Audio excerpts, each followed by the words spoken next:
আমাদের প্রতিবেশী দেশ বাংলাদেশের সঙ্গে ভারতের সম্পর্ক এখন ঠিক কোন জায়গায় দাঁড়িয়ে আছে সেটা কি আপনারা খেয়াল করেছেন? মাঠের লড়াই তো সবসময় ছিল, কিন্তু এখন পরিস্থিতি এতটাই বদলে গেছে যে সাধারণ মানুষ থেকে শুরু করে ক্রিকেট প্রেমী সবার মনেই একটা বড় প্রশ্ন ঘুরপাক খাচ্ছে। আর সেই প্রশ্নটা হলো, বাংলাদেশের ক্রিকেটার মুস্তাফিজুর রহমান কি আদেও এবারের আইপিএলে কেকেআরের হয়ে খেলতে পারবেন, নাকি বিতর্কের আগুনে পুড়ে ছাই হয়ে যাবে তার কেরিয়ার? পুরো ব্যাপারটা নিয়ে আজ আমি একদম পরিষ্কার করে কথা বলবো, তাই ভিডিওটা শেষ পর্যন্ত দেখতে একদম ভুলবেন না। তবে মূল আলোচনায় যাওয়ার আগে একটা ছোট্ট অনুরোধ, আপনি যদি কলকাতা নাইট রাইডার্সের সত্যিকারের ভক্ত হয়ে থাকেন এবং কেকেআরকে মন থেকে ভালোবেসে থাকেন, তাহলে এখনই এই ভিডিওটিতে একটি লাইক দিয়ে দিন আর নিচে কমেন্ট বক্সে ঝটপট লিখে ফেলুন আমি কেকেআর বা আমি কেকেআর। শুধু তাই নয়, কেকেআরের ছোট বড় সব আপডেট এবং ইনসাইড নিউজ সবার আগে পাওয়ার জন্য আমাদের ভিডিও ডেসক্রিপশন বক্সে দেওয়া লিঙ্ক থেকে হোয়াটসঅ্যাপ আর টেলিগ্রাম গ্রুপে এক্ষুনি যুক্ত হয়ে যান, কারণ সেখানে আমরা প্রতিটা মুহূর্তের খবর আপনাদের কাছে পৌঁছে দিই। এখন আসা যাক আসল কথায়। দেখুন, বাংলাদেশে শেখ হাসিনা ক্ষমতা ছাড়ার পর থেকেই ওপার বাংলার পরিস্থিতি বেশ জটিল হয়ে উঠেছে। বিশেষ করে মোহাম্মদ ইউনুসের জামানায় ওখানকার সংখ্যালঘু হিন্দুদের ওপর যেভাবে হামলা বা অত্যাচারের খবর সামনে আসছে, তা দেখে ভারতের সাধারণ মানুষের মন খুব বেশি আছে। আর ভারত সরকারও কিন্তু এই ব্যাপারে চুপ করে বসে নেই। নয়াদিল্লি থেকে বারবার কড়া ভাষায় এর প্রতিবাদ জানানো হয়েছে, কিন্তু এর ফলে উল্টো প্রতিক্রিয়া দেখা দিয়েছে বাংলাদেশে। সেখানকার একটা বড় অংশ এখন ভারতের ওপর বেশ ক্ষুব্ধ। কিছুদিন আগে আপনারা নিশ্চয়ই শুনেছেন, ইনকেলাব মঞ্চের মুখপাত্র ওসমান হাদির মৃত্যুর পর বাংলাদেশের মানুষের মধ্যে ভারত বিরোধী মনোভাব কতটা চরমে উঠেছিল। সোশ্যাল মিডিয়া খুললেই এখন শুধু ভারত বয়কটের ডাক শোনা যাচ্ছে ওপার বাংলায়।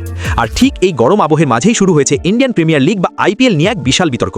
কেকেআর ভক্তরা নিশ্চয়ই জানেন, এবারের নিলামে কলকাতা নাইট রাইডার্স 9,20,00,000 টাকা খরচ করে বাংলাদেশের কাটার মাস্টার মুস্তাফিজুর রহমানকে দলে নিয়েছে।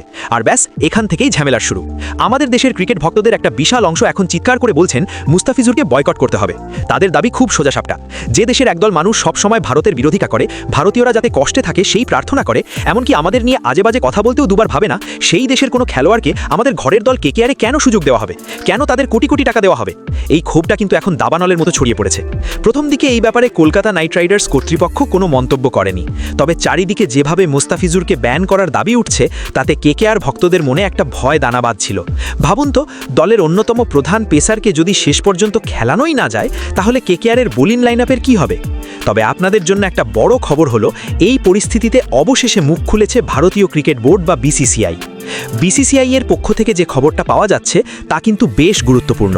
বোর্ড স্পষ্ট করে দিয়েছে যে বাংলাদেশের খেলোয়াড় মুস্তাফিজুর রহমানকে আইপিএল থেকে ব্যান করা বা বাদ দেওয়ার ব্যাপারে তারা একা কোনো সিদ্ধান্ত নেবে না।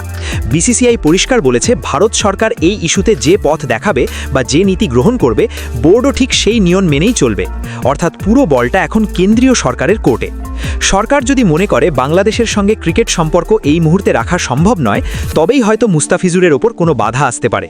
তবে আপাতত বিসিসিআই এর সবুজ সংকেত আছে যে সরকার বারণ না করলে মুস্তাফিজুর মাঠে নামবেন। একটা কথা এখানে না বললেই নয়, এবারের আইপিএল নিলামে কিন্তু বাংলাদেশের বেশ কয়েকজন নামী খেলোয়াড় ছিলেন, যেমন তাসকিন আহমেদ বা অন্যান্যরা। কিন্তু মজার ব্যাপার হলো, নিলামের টেবিলে শেষ পর্যন্ত কোনো দলই আর বাংলাদেশের কোনো খেলোয়াড়কে কেনেনি, একমাত্র মুস্তাফিজুর রহমান ছাড়া। অর্থাৎ 2026 আইপিএলে মুস্তাফিজুরই হতে চলেছেন ওপার বাংলার একমাত্র প্রতিনিধি। আর সেই কারণেই হয়তো তাকে নিয়ে বিতর্কটা আরও বেশি মাত্রায় ছড়িয়েছে। একদিকে রাজনৈতিক অস্থিরতা আর অন্যদিকে দেশের মানুষের ভাবাবেগ, এই দুটোর মাঝে পড়ে মুস্তাফিজুরের আইপিএল ভাগ্য এখন ঝুলে আছে একটা সরু সুতোর ওপর। কলকাতা নাইট রাইডার্স সব সময় চায় একটা শক্তিশালী দল গড়তে। মুস্তাফিজুর ভালো বোলার, তাতে কোনো সন্দেহ নেই। তার কাটার সামলানো যে কোনো ব্যাটারের জন্যই কঠিন, কিন্তু ভক্তদের দাবিটাও তো ফেলে দেওয়ার মতো নয়।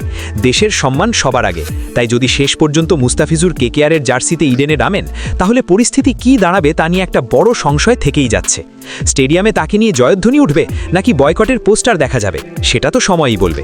তবে একটা বিষয় মনে রাখবেন, ক্রিকেট হলো এমন একটা খেলা যা মানুষকে জোড়া লাগাতে সাহায্য করে, কিন্তু যখন রাজনীতির মারপেচে সাধারণ মানুষের জীবন বিপন্ন হয়, তখন খেলার মাঠও আর শান্ত থাকতে পারে না। বাংলাদেশের পরিস্থিতি যদি দ্রুত স্বাভাবিক না হয় এবং ভারতের প্রতি তাদের এই বিরূপ মনোভাব চলতে থাকে, তবে ভবিষ্যতে বাংলাদেশের ক্রিকেটারদের জন্য আইপিএলের দরজা চিরতরে বন্ধ হয়ে গেলেও অবাক হওয়ার কিচ্ছু নেই। এখন আপনাদের কি মনে হয়, দেশের এই উত্তপ্ত পরিস্থিতিতে কি মুস্তাফিজুর রহমানকে কেকেআরের হয়ে খেলতে দেওয়া উচিত, নাকি সাধারণ মানুষের দাবি মেনে তাকে বয়কট করাটাই সঠিক সিদ্ধান্ত হবে? আপনার মতামত আমাদের কাছে খুব জরুরি, তাই দেরি না করে কমেন্ট বক্সে লিখে জানান। আমরা আপনাদের প্রতিটা কমেন্ট পড়ি। আর হ্যাঁ, কেকেআরের ফ্যানরা হতাশ হবেন না, দল কিন্তু এবার খুব ভালো হয়েছে। মুস্তাফিজুরকে নিয়ে যাই হোক না কেন, নাইট রাইডার্স কিন্তু ট্রফি জেতার লক্ষ্যেই ঝাঁপাবে। এইরকম আরও ইনসাইড স্টোরি এবং আইপিএলের এক্সক্লুসিভ খবরের জন্য আমাদের চ্যানেলের সঙ্গেই থাকুন। ভিডিওটা ভালো লাগলে বন্ধুদের সঙ্গে শেয়ার করে দিন, যাতে তারাও আসল সত্যিটা জানতে পারে। দেখা হচ্ছে পরের ভিডিওতে। ততক্ষণ ভালো থাকুন আর সাপোর্ট করতে থাকুন কেকেআরকে।